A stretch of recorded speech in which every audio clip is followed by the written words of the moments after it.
Sveiks apkārt, es Igorčs, un šodien es jums savā pamācībā parādīšu, kā lejupielādēt jebkuru programmu vai spēli, jebko, kur ir App Store pa maksu, jūs to dabūsiet pa brīvu.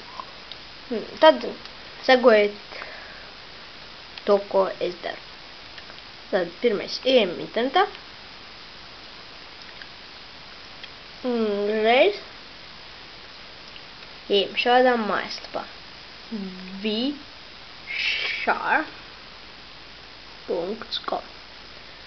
Es arī ielikšu descriptionā šo mājaslapu. Jā, vienkārši ieiet ar savu telefonu šeit. Un šeit ir divas tādas podziņas. Lai lejupielādētu, tu izvēlēties jebkuru. Tieši to, ko viņi dara, es nezinu. Ierasties komentāros, varbūt tad zināšu. Un, jā, es spiežu vismaz širo. Tad pagaidām, drusku.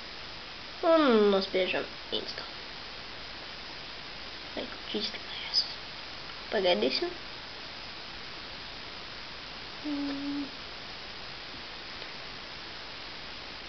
Jā.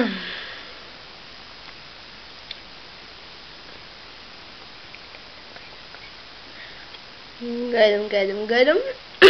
Jā. Un tā.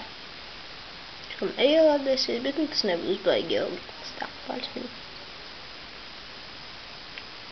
Un bast. Un ir gatavs. Ejam iekšā. Mēs pēdējām continue un ejam iekšā. Un rek jūs varat te uzreiz izmetīsies tāds, un te jau pašas populārākas spēles, kas tieši no šīs mājaslapas lejupielādēt. Minecraft, Five Nights at Freddy's, jā, bet man to neko nevajag.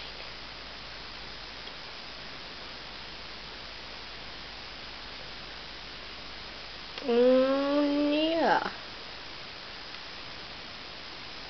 Tātad, šeit ierakstiet, ko jūs gribat. Jā. Pateikt to pašu Minecraft. Work un shit. Nospiežat to download. Un jā, viņš jums lejupielādēsies. Es jau esmu lejupielādējis, un jā. Jums vajadzēs tikai nospiest install. Aiziet. Jā, tas arī viss. Viņš ļoti labi strādā. Jā, tā ir pilnā versija Pocket Edition. Jā. Jūs varat ne tikai Minecraft lādēt, jūs varat jebko. Labi. Paldies, ka skatījāties. Spiežat like, subscribe un vispārējo. Kas tur tik nav. Labi, ceru, ka jums patika. Līdz nākamajai pamācībai. Atā!